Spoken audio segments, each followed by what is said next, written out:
नमो अर्हन्तारं नमो सिद्धारं नमो आर्याणं नमो वज्रायाणं नमो लोये सर्वसाहुलं शुद्धात्मानमनेकान्तं साधुत्तम मंगलम वन्दे सन्दृष्टिसिद्ध्यर्थं सन्दृष्ट्यर्थप्रकाशकम् मंगलम भगवान वीरो मंगलम गौतम गणे मंगलम कुंदकुंदाद्यो जैन धर्मोस्तु मंगलम सर्वमंगल मंगलम सर्वकल्याणकारकम प्रधानम सर्वधर्माणां जैनम जयतु शासनम निर्मल ध्यान लगाए के कर्म कलंक जलाय भय सिद्ध परमात्मा वंदु मन वच काय प्रगटे निज अनुभव करे चेतन सत्ता रूप सब ज्ञाता लक्के नम समय सार से भूप ओम नमः। आचार्य योगेंद्र देव विरचित परमात्म प्रकाश ग्रंथ है। कैसा सुंदर नाम है।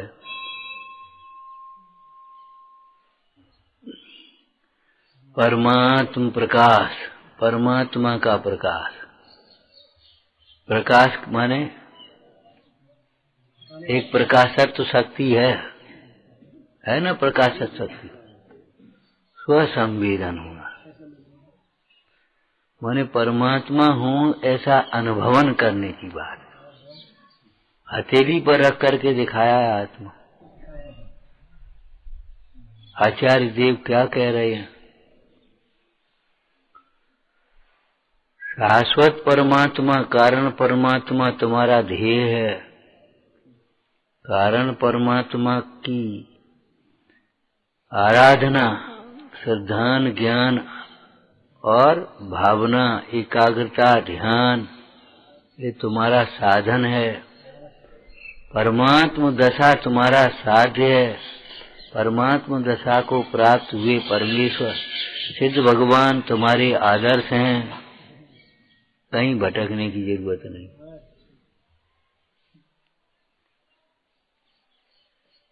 परमात्म दशा ही आनंद रूप है। एक मोक्ष ही आत्मा का हित है, आनंद रूप दशा है। बाद बाकी चारों गतियां दुख रूप दुख के कारण है। उस परमात्म दशा का साधन तुम्हारे भीतर है, बाहर नहीं है।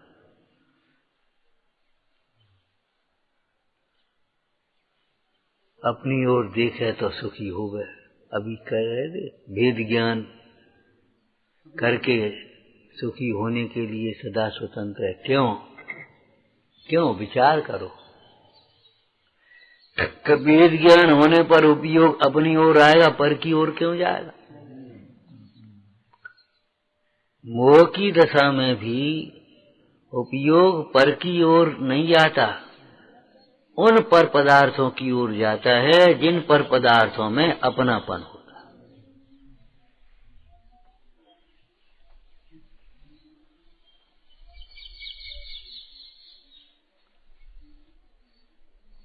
पर पदार्थ समझ में आ जाए, बस समझ लो, अब नहीं जाएगा उपयोग।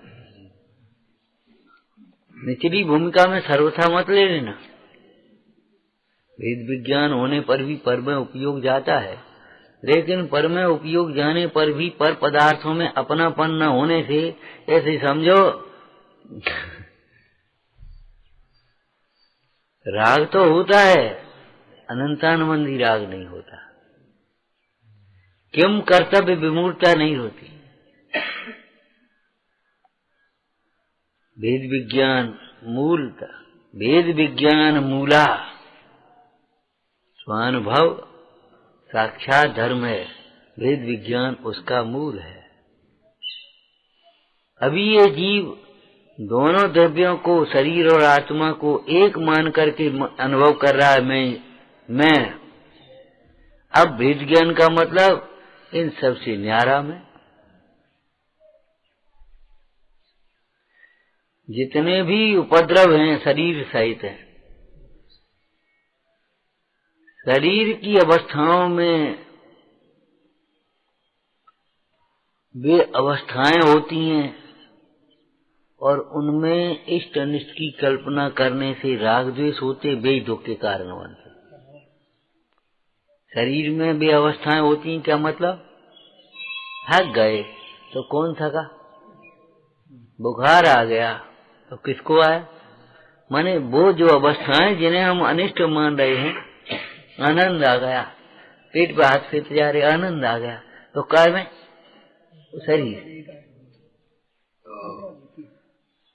शरीर की अवस्थाओं में अपनेपन होने से ऐसा लगता है आनंद आ गया। बाहर में अपनत होने से भी ऐसा ही होता है। देखो अब बढ़िया लग रहा है। क्या कर रहे तुम? कितने दिन हो गए? यानी साफ सुथरा कर दो भैया। देखो अब अच्छे लग रहे जी कपड़ा, बिल्कुल भिन्न है। कपड़े हो चाहे वस्त्राभूषण हो, एक दो अंगूठी पहन ले फिर, हाँ देखो अब अच्छी लग रही।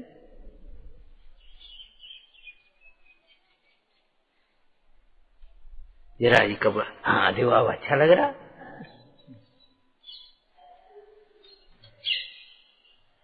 अरे भाई, अच्छे बुरे की कल्पना कौन कर रहा है? ये मोही प्राणी जिसने अच्छे को जाना ही नहीं, जिसने आत्मा रूप तीर्थ को नहीं पहचाना, उसे ही तीर्थों की, चलो नदी तीर्थ है, पहाड़ तीर्थ है, वहां नहाया, वहां करया, वहां, जिसने आत्मा रूपी तीर्थ को पहचाना, आत्मा की भावना भाई, वो स्वयं तीर्थ हो गया।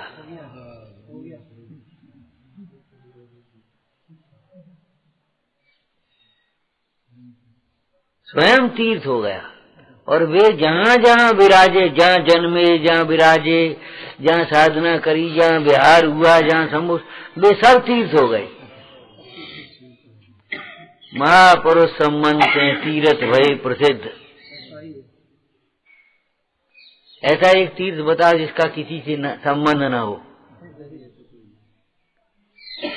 गिरनार कहते ही नेमनाथ की, शिखर जी कहते ही 20 तीर्थंकर, अगर तो मुंडा, चंपापुर कहते ही वासुदेव स्वामी। विचार करो, उस पर्वत ने या उस भूमि ने उन्हें तारा है कि वे तरे से भूमि हो गई पवित्र। तीर्थ तत्वमय है सदा, ज्ञायक शाश्वत तीर्थ, अवेद ज्ञायक भावना है व्यवहार सो तीर्थ, ज्ञायक भावना भावते संत जहाँ तिष्ठाएं, यही क्षेत्र से जगत में तीर्थ क्षेत्र कहलाए।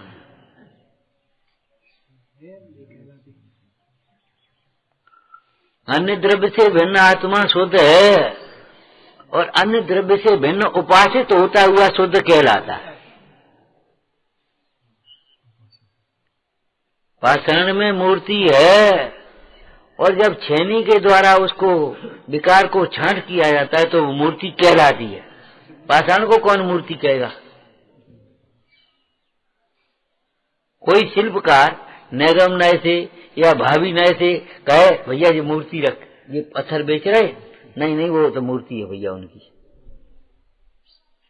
रोजन बस कहे अलग बात है, बाद बाकी मूर्ति उसको कब कहा जाता है? जब उस विकार को छांट करके अलग कर दिया जाता है, वाह मूर्ति, तब सब लोग इसे मूर्ति कहते हैं। पाषाण में मूर्ति तो जानने वाले ही जानते हैं, लेकिन जब विकार अलग हो जाता है तब उसे मूर्ति सब कहते हैं। ऐसे ही आत्मा परमात्मा है, ये तो जानने वाले ज्ञानी धर्मात्मा ही जानते हैं, लेकिन जब राग द्वेष का अभाव हो जाता है, पूर्ण वीतरागता प्रकट हो जाती है, तब सब परमात्मा कहते हैं।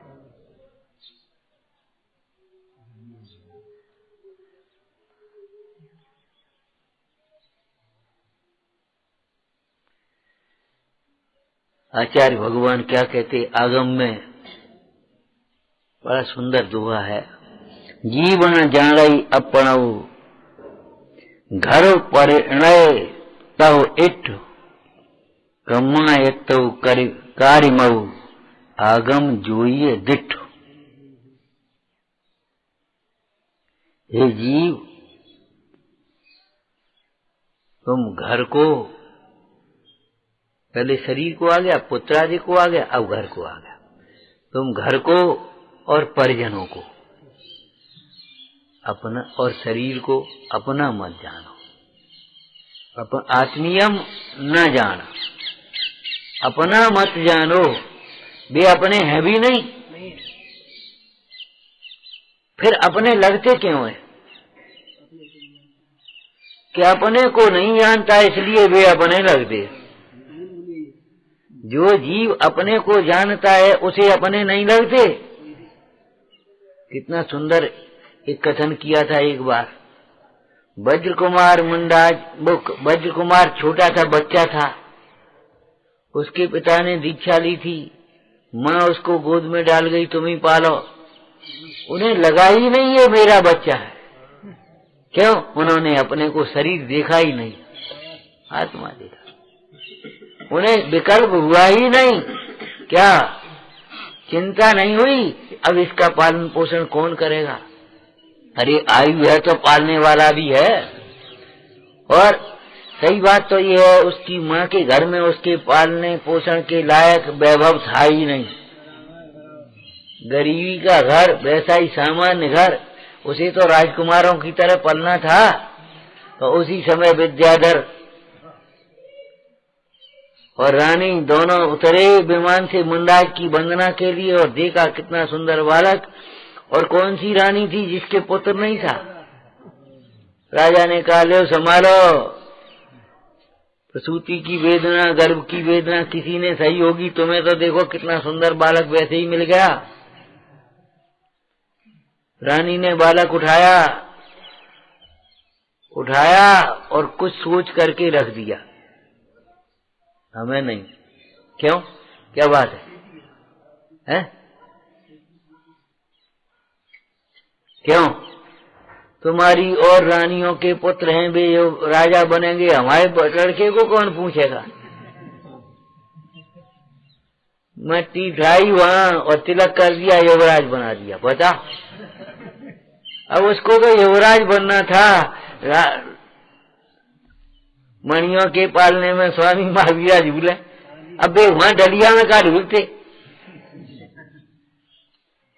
विचार करो, वज्र कुमार जिन धर्म का महान प्रभावक है, महापुण्यशाली जीव वहां आया, उसके लायक वहां विभूति कोई विकल्प कर दिया होगा, सो वहां हो गया, बाद बाकी ट्रांसफर हो गया।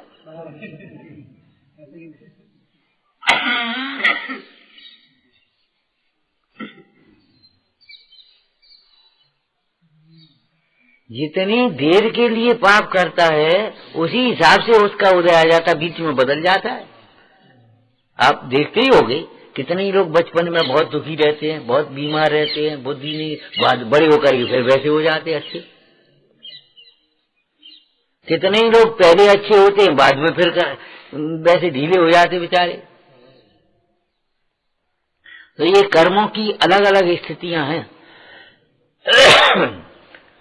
हे जीव, शरीर, घर, परिजन तुम्हारे हैं ही नहीं, लेकिन तुम इन्हें अपना मान करके अपने को भूला और इन्हें अपना मान करके दुखी होते रहते हो। अगर तुम्हें सुखी होना है, दुख दूर करना है, तो इनको अपना मानना छोड़ो। पुत्र का दृष्टांत दिया ना, घर का दृष्टांत बोलो। कथाओं में है, बारसेन मुंडराज पुष्प डाल के स्थितिकरण के लिए कीर्णा के महल में पहुंचे थे, ले गए साथ में, लेकिन उन्हें लगा ही नहीं हमारा ये महल है। सोचो तुम कोई यहाँ बहुत दिन बाद आए, बहुत दिन बाद 31-40, ओ भैया यहाँ तो सब बदल गो। पहले तो एक छोटी सी बेटी थी और ऐसे जो कच्चू डरो तो जम तो दरबज्जो तो कछु हतो ही नहीं था। ये तो बहुत बदल गया, बिल्कुल बदल गया, ऐसा दिखे वो।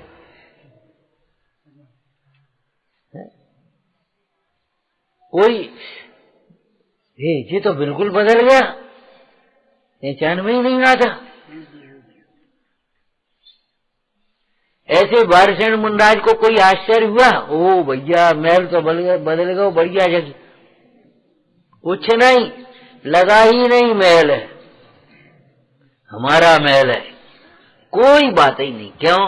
जिन्होंने अपना असंख्यात प्रदेशी महल पहचान लिया, उनको जंगल और महल में समता हो गई। अब उन्हें इस महल में अपनापन नहीं आ सकता, कोई नहीं करा सकता। वैसे ही लगते, वैसे ही वो कहे भैया ये तुम्हारी माँ है, ये तुम्हारी भाभी है, ये तुम्हारी चाची है, ये तुम्हारी बुआ है, ये तुम्हारी बहन है, ठीक है, बदा भगवान।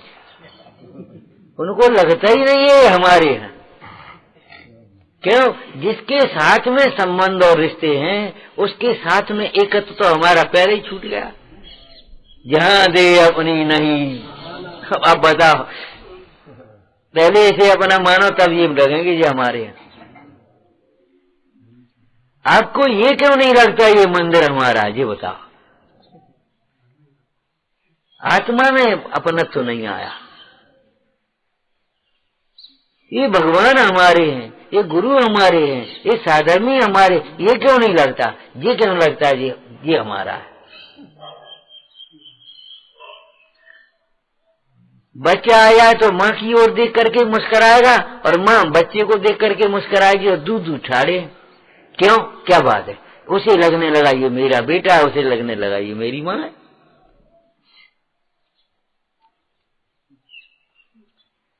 ये लगता क्यों है? जबकि पर पदार्थ अपने नहीं है, और जहां पर पदार्थ अपने लगने लगे बस वहीं अटक गया, अपने को भूल जाता है। एक दृष्टांत तुमने सुना होगा, वो रोज गुरु महाराज के पास जाता था, रोज स्वाध्याय में पहुंचता था, सेवा करता था, घंटे 2 घंटे रुकता था। 2-3 दिन गायब हो गया। तो रोज आने वाला, सेवा करने वाला, स्वाध्याय करने वाला जब नहीं आए तो थोड़ा सा लगता तो है ही विकल्प। काहे बेटा का बात? बोले गुरुजी शर्म गया। बोले काहे का बात? हमारी सगाई हो गई। सगाई आती तो बेटा तुम हमसे गए, अब ऐसे आके बैठ जाते, रोज रहते, ऐसे थोड़ी आए पे हो। अब बहुत देखोगे उधर। अरे लौकिक में भी देखो, पहले बच्चे पर जितना लाड प्यार और हो जाता है और दूसरा बच्चा हो फिर उतना, आगे 2 हिस्से हो गए कि नहीं हो गए उसके? भाई उतना ही लाड प्यार है। अब 2 हो गए, अब 2 को मिलना है, 1 को कैसे मिलेगा? लौकिक में बोले बेटा अब तुम हमसे गए। नहीं गुरुजी ऐसी बात नहीं है, आते रहेंगे। माने आए रोज आएंगे जो नहीं आते, समझिए, आते रहेंगे, यहाँ भी आते रहेंगे, ऐसा नहीं। इनका हमसे गए, ठीक। फिर 1-आध महीना गायब हो गया। काहे कब आओ? गुरुजी शादी हती, बेटा माता पिता से गए, माता पिता से गए।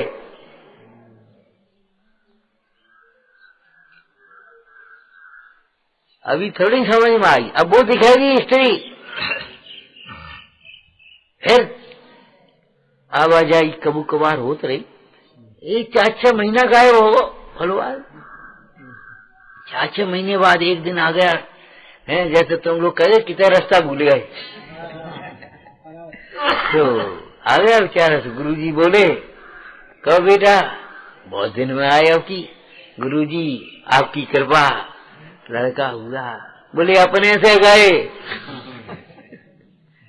अपने से गए। याद है तुम्हें? मजदूरों को मिठाई बांट रहे, बने लई है, ऐसे बांध लई, काहे वो नाती खा लो दे दी। अरे ठीक है, रहने दे, अब यही दे दिए, हम तो खूब खाई। माने उस बच्चे के लिए।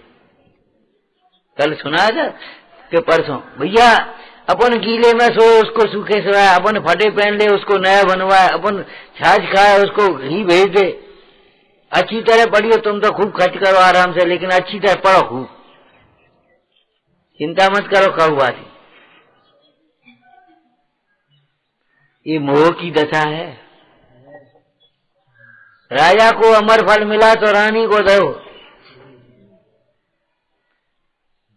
क्यों? रानी अगर स्वस्थ रहेगी, यौवनशील रहेगी तो हमारे भोग बने रहेंगे, और हम बने रहे, रानी मर गई तो हम क्या करेंगे? मोह की दशा ये है। रानी को अमर फल दिया, और रानी के मोह की दशा उसने कोतवाल को दे दिया, और कोतवाल की मोह दशा उसने वैश्या को दे दिया, और वैश्या की देखो विवेक। हमारा जीवन तो पापमय है, हम अमर होके क्या करेंगे? नगरी का राजा भर्तहरि बड़ा धर्मात्मा है, न्यायशील है, प्रजापालक है, उसको देना चाहिए। जाके लौट के फिर पहुंची, पुण्योदय की लक्ष्मी फिर मिलेगी। पुण्य के जैसे आप छोड़ना चाहोगे तो नहीं छूटेगी, फिर मिलेगी।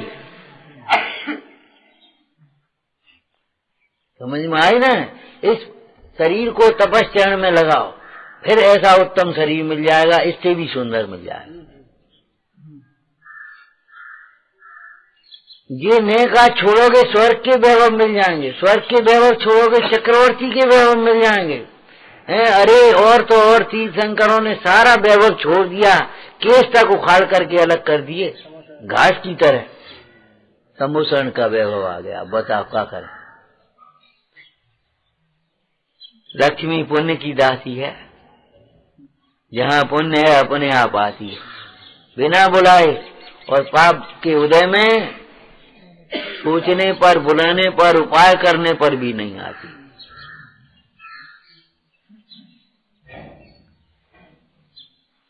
ये उपदेश नहीं है, ये वस्तु स्वरूप है।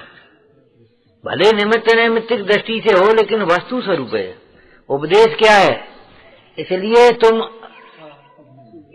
तुम पुण्य में लगाओ, पुण्य माने पवित्र होने में लगाओ इस कार्य। यह तन पाए महातप किए, धन को पाकर के दान पुण्य में लगा।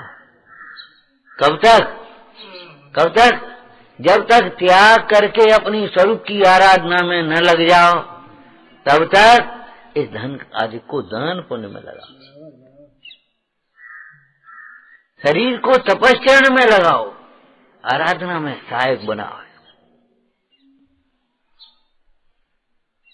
विचार करो, अपने से गए तो ये घर, एक चाहे किसी से पूछो, चाहे बच्चे से पूछो, चाहे बूढ़े से, तुम्हारा घर के वो अपना घर भूल ही जाता है, लगता ही नहीं उसे अपना घर।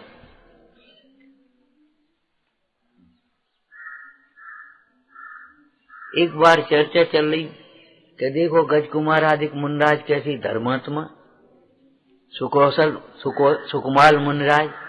सुकुमाल का तो विशेष रूप से इसलिए कह देते हैं कि इधर दीक्षा ले पाई, उधर चारनी बच्चन करने लगी। 2 दिन भी नहीं हुए, 1 दिन भी नहीं हुआ, उस जाकर के बैठ पाए, और वो चारनी बच्चन रास्ते ही से लग गई और खून चूसती हुई, चारती हुई। मैंने कोई अभ्यास नहीं, कुछ नहीं, तो अभी मन में ये विकल्प नहीं आया, बेकार आए, जैसे तो घर ही ठीक थे, ये विकल्प नहीं आया। ये कह रहे हम, घर की याद नहीं आई। क्यों? उन्होंने अपने घर से भिन्न घर कोई देखा ही नहीं,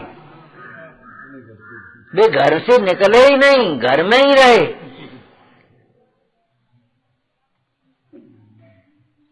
रामचंद्र जी के भाई भरत की चर्चा आती है पद्म पुराण में। भरत दीक्षा लेकर के जब चले गए तो सभा में चर्चा हो रही थी, बताओ इतना कोमल शरीर है, कैसे ये परी से सहन करेंगे। और देखो काऊ की नहीं मानी, बैराग हो गया तो चले गए फिर। और देखो तो भैया आप क्या कहें, हैं भैया तपस्या करेंगे, खूब जीवन सफल करेंगे, और करने लायक तो यही है, अपन को यही करना चाहिए। अपन मोह में पड़े हैं, वे मोह को छोड़ करके चले गए, ऐसी चर्चा चल रही थी राजसभा में। रामचंद्र जी एक लाइन बोले, भैया भरत शरीर थे तो भरत ही थे, उनका घर तो कभी वो उनका चित्त तो मन तो कभी घर में लगा ही नहीं है। वे इतने दिन रहे जी आश्चर्य, चले गए तो कभी आश्चर्य, उन्हें लगा ही नहीं घर हमारा है, ये घर हमारा।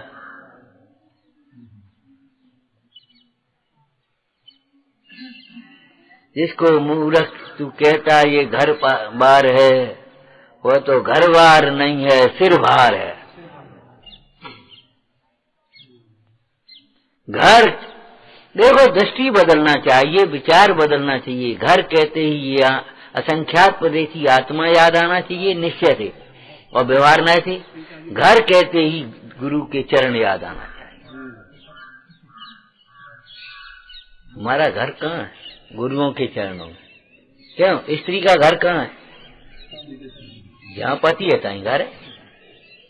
हमारा घर कहाँ है? जहाँ हमारे गुरु हैं वहीं हमारा घर है।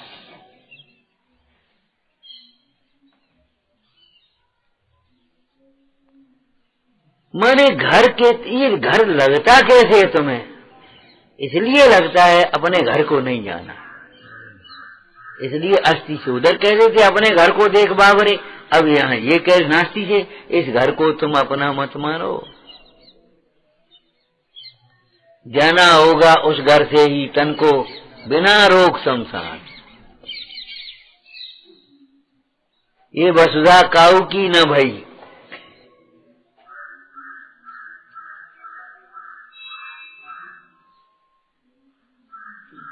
इंद्र भवन से बनवाता है सुख के लिए बड़े बड़े आसाद। संग चलेंगे इसको भी तू करना याद।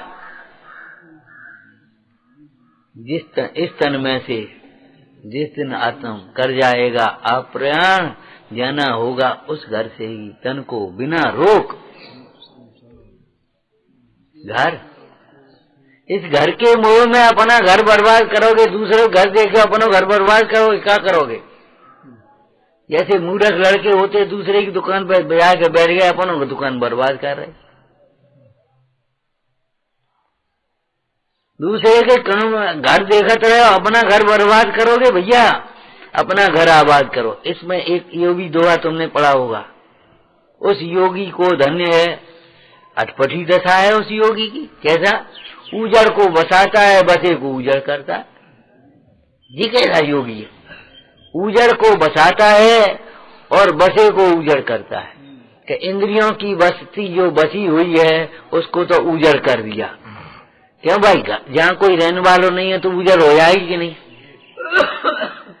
आप जा करके देखे आओ कितने नाम है वो घर, तो उद्याय हो गए, रहने वाला होगा तो निकाल लीप पुत्र हो, नहीं तो कैसे होगा? वो सब उजड़ गया। जैसे वो घर कोई रहने वाला है तो बचा हुआ है, नहीं तो उजड़ है, ऐसे ही इस शरीर में भी आत्मा जब तक है तब तक बचा हुआ है, आत्मा निकलो तो उजड़ है। इंद्रियों की बस्ती को उजड़ करता है और अंतरंग की बस्ती को बसाता है, जो आज तक सुनी रही है। घर धनी बाहर चलोगा ना, उपयोग बाहर जाएगा, श्रद्धा बाहर में, विचार बाहर में, चिंता बाहर की, संभाल बाहर की, अब भीतर को देगा। तो उस योगी को अंतरंग की बस्ती को तो बसा रहा है और बाहर की बस्ती जरूर। रायचंद जी ने क्या लिखा? क्यों साहब जी का दशा हो रही है? 42 पॉइंट वजन रहेगो। पॉइंट तो 400 ग्राम का होता है। 42 पॉइंट माने कितो भाव? ज्यादा 18 किलो। 4 चौक 16 और 2 पॉइंट का 800 ग्राम। और क्या भाव यार? कुछ वजन रहो महाराज जी। होकार हो है कि बोले 2 बगीचे हैं, भीतर का बगीचा हरा भरा हो रहा हो, बाहर का बगीचा सूख के तो सूखे, हम क्या करें बता?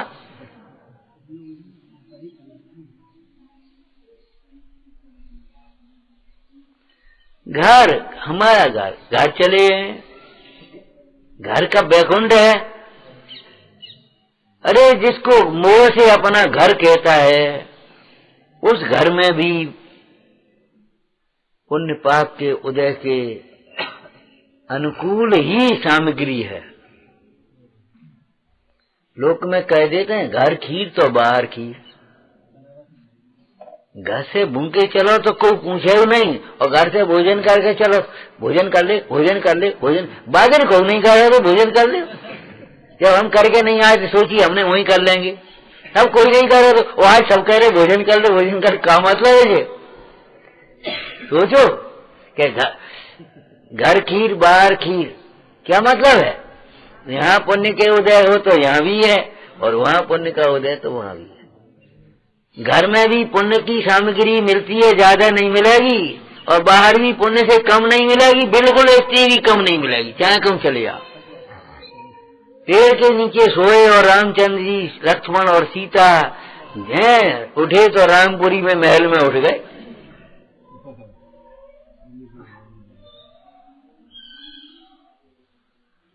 पुण्यवान जीव जहां जहां जाता है वहां आदर होता है, और पाप उदय वाला जीव जहां जाता है अनादर पाता है। क्या करे बताओ? घर में कोई तुम्हारे उदय से ज्यादा सामग्री नहीं मिल जाएगी, ये ध्यान रखना। यहाँ कोई कछु कह दे, कोई कछु कह दे, घरों को नहीं कछु। जिनका जब पाप का उदय तो घरों सब कहते हैं, पिताजी अलग नाराज हुए, सो ही रहो, मैं उठत नहीं है, बताओ हम क्या करें, मान जाते का ले सो ही लें दो आज, तो घर पर भी कहेंगे। ऐसा नहीं है। घर और बाहर का भेद मत करो। जीव अपने परिणामों से सुख दुख का भेदन करता है और उदय की सामग्री को भोगता है, चाहे घर हो चाहे बाहर। एक सुंदर दृष्टांत दिया था, महानगरों में भी फुटपाथ पर सोने वाले हैं और बंगलों में रहने वाले इतने बड़े बड़े बंगले। ऐसा नहीं, इतने बड़े बड़े बंगले हैं। वो तो वहां तो साहब नेक सी कोठरियां, अरे नेक सी कोठरिया वाले पुण्य वाले उतने में रह रहे हैं, और नहीं तो इतने बड़े बड़े बंगले हैं रह रहे मेन बाजार में।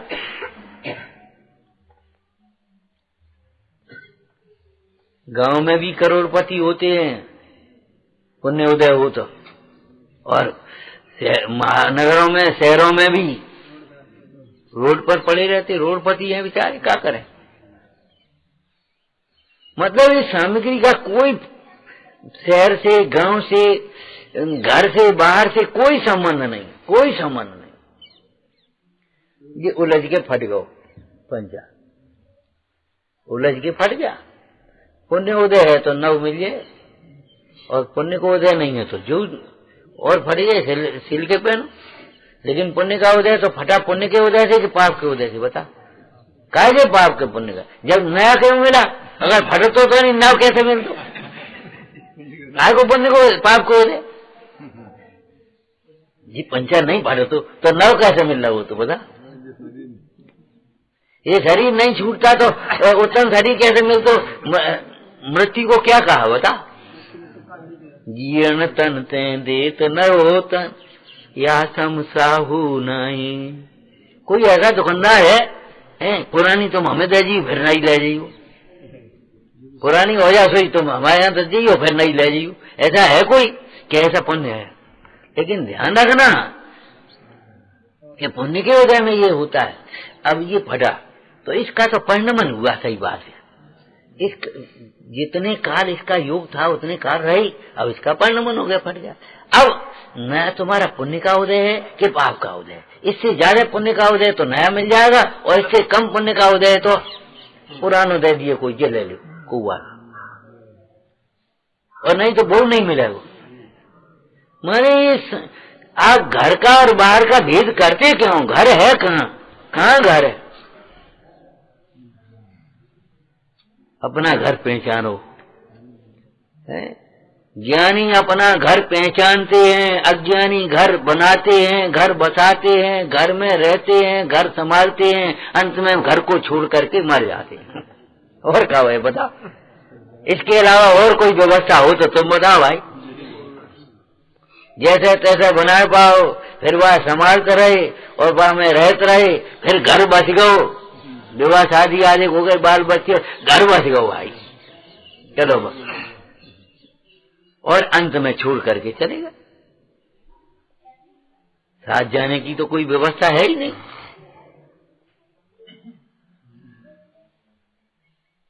हे भाई, तू अगर दुखी नहीं होना है तो घर को अपना मानना मत मानो, ऐसे रहो जैसे मेहमान।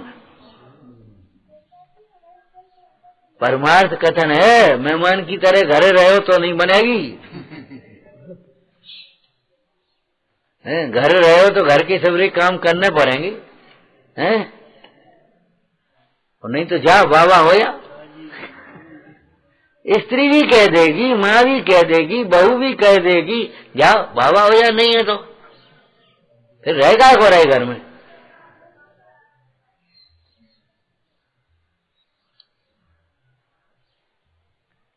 और अच्छी कह देगी, बुरो मत मानियो।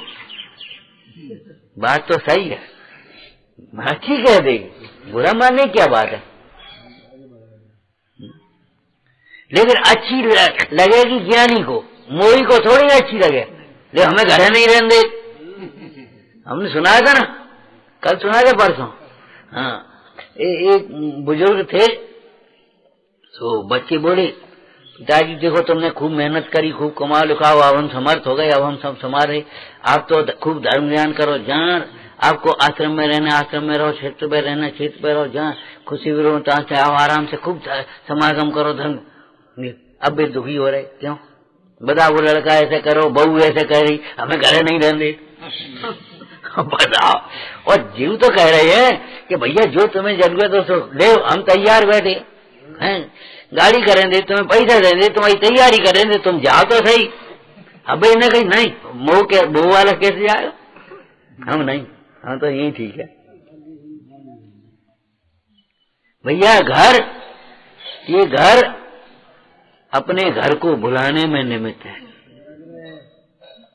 घर कारागृह, बनता भीड़ी परिजन है रखवारे। तुम घर सुख के लिए बसाओगे, अधिक दुखी हो जाओगे, अधिक अधिक दुखी होता जाएगा।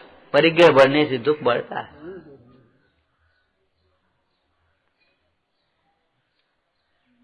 अरे उन मुनिराज के साथ वो भिक्षुक बैठा था, भिक्षुक भली होनार थी बेचारे। तो मुन्नाज को निकलता हुआ देखा, सवेरे भी कुछ बचा लेते, शाम को मांग के ला, शाम को खा लो, नेक डाल लो, सवेरे फिर खा लो, फिर भीख मांगे। सो रखा था, तो खावे के लिए बैठ रहा हो, तो तब तक वो मुन्नाज निकले उधर से। तो मैंने ये भगवान, हम पे फटे तो हुए, इन पे तो कुछ है ही नहीं पहनवे को। ये तो हमसे भी ज्यादा दुखी लगत है। अब बता कितने चले जा रहे हैं, का खाए का पिए, समझ में नहीं आ रही। तो बात, ए बाबा यहाँ ये धरो जाई में से अपन दोनों जने खा दिए, आया यहाँ। अब ये चले गए, ये लगते है कि गर्मी बढ़ गई कभी। ये क्या कर रहे थे, सुनता ही नहीं है। अब ना, लेकिन भली होनार थी, बुद्धि भवितव्य अनुसार नहीं। तो उसका मन हुआ, चलो तो इनके पीछे चल के देखा जी जाए कहाँ रहे, और इन्हें को पूछे वो क्या हो देखे था। तो वो भी चल दिया पीछे पीछे। मुनराज का नगर में प्रवेश हुआ। सुबह लोटा कलसा हे स्वामी तिष्ठो तिष्ठो तिष्ठो तिष्ठो, आहार जल शुद्ध आहार। और वे देखें कोई विधि नहीं मिल रही थी, तो आगे बढ़ बुरी जी कैसे समझ में नहीं आ रही है, काय को उठी समझ में नहीं आ रही। बेचारा अज्ञानी ऐसी कल्पना करता है, अज्ञानी अपनी कल्पनाएं करता है, ज्ञानी स्वरूप को जानता है, इसलिए आनंदित होता है। बताया तो ना, अज्ञानी को विस्मय होता है, ज्ञानी को आनंद होता है। अज्ञानी को द्वेष होता है, ज्ञानी को वैराग्य होता है। एक जगह विधि मिल गई बड़ी हवेली में, सुबह से वहां आहार हो गया। आहार की खुशहाली में तो ने देखी जो ठाड़ो तुम खा ले, तो भैया उसको भी बढ़िया परोसा मिलेगा। तो बोली ये बढ़िया बात है, हम सोचते जिन्हें कहा हुए इनके संग तो बढ़िया घाटवार इन्हीं के संग रहे सो ठीक है। तो चला गया साथ में, दूसरे दिन फिर चला गया, तीसरे दिन फिर चला गया अपने आहार के लिए, और जाकर के देखने लगा जी करते का जी ध्यान करते सो वो भी अपने बैठे बैठे, अब कुछ जाने जाते हैं तो बैठे बैठे करने। एक दिन उपवास का दिन आ गया, मनराज का उपवास था, सुबह उठे नहीं। अब बेचारे बाप उठो मन उठो टाइम हो रोटी को, अब भी उठे ही नहीं।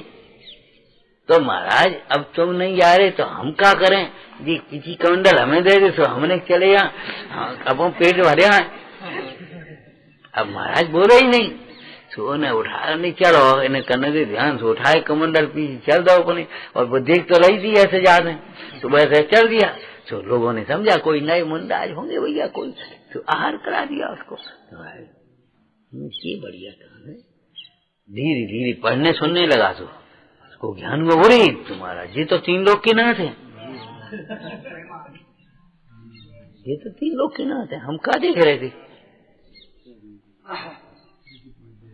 बस जाकर के दीक्षा ग्रहण करी, कल्याण का मार्ग मिल गया। भैया ये घर घर घर घर के मोह में पड़े रहोगे तो कभी तुम्हें अपना घर नहीं मिलेगा।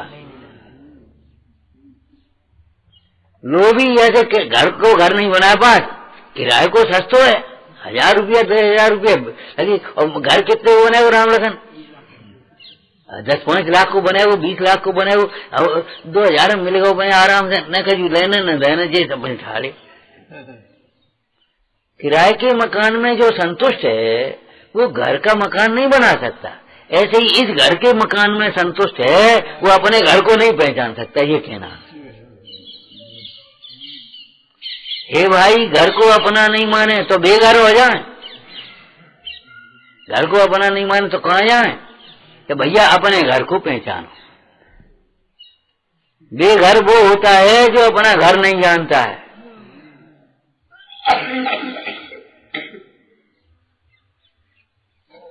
ये परिजन की जगह परिजन समझो,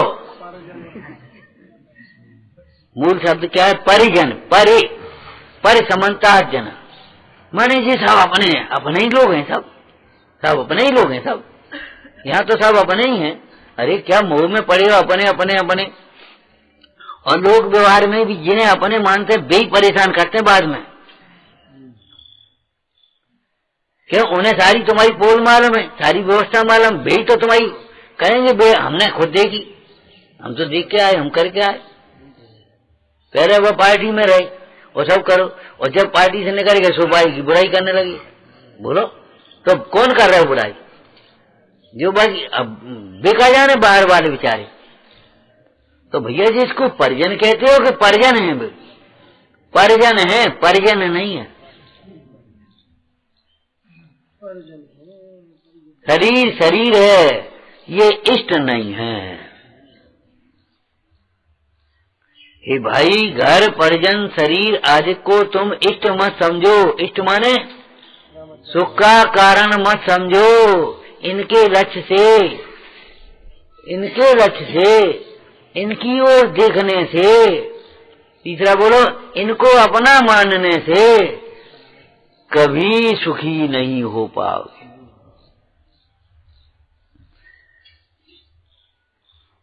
और ये ध्रुव भी नहीं है, ये तो सब कर्म के ठाट बाट हैं। कम्मा यत्तौ कार्यमौ आगम जोय दिठ। योगियों ने आगम में क्या कहा है? ये सब अध्रुव हैं, विनाशीक हैं, असरण हैं, दुख रूप हैं, दुख के निमित्त है। दुख रूप न भी कहो अगर तो दुख के निमित्त है। आगम में कहा है, हमने कहा ना, जो तुम कहते हो हमने प्रत्यक्ष देखा, अरे आगम से देखो तब प्रत्यक्ष देख पाओगे। क्यों? चश्मा वाला बिना चश्मा कैसे देख पाए? प्रत्यक्ष नहीं देख पाए, वो चश्मा लियो वहां तभी तो देख पाएगा। तो ऐसे ही ज्ञानी कहता आगम लियो ने, आगम से। आगम में कहा लिखी ये बताओ, ये तो तुम कह रहे हो, ये तो ये सब मोहिजन कह रहे हैं, आगम क्या कह रहा है ये बताओ। संविधान क्या कह रहा है? न्यायालय में दो बातें होती हैं, एक तो संविधान क्या कह रहा है और एक प्रत्यक्षदर्शी गवाह जिसको कहते वो क्या कह रहा है ये बताओ। क्यों भाई? गवाह क्या कह रहा है? जिनसे प्रत्यक्ष देखा है। और आगम क्या कह रहा है? तो प्रत्यक्षदर्शी हो गए सर्वज्ञ भगवान और स्वानुभूति है प्रसूत ज्ञानी। और आगम, अब यहाँ देखो तब पशु पड़े का है, ये क्या कह रहे इनसे छोड़ो, आगम क्या कह रहा है ये बताओ।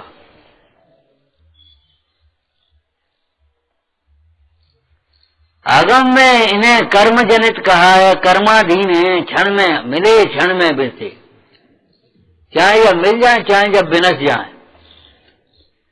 आगम में कहा ये कभी अपने नहीं होते,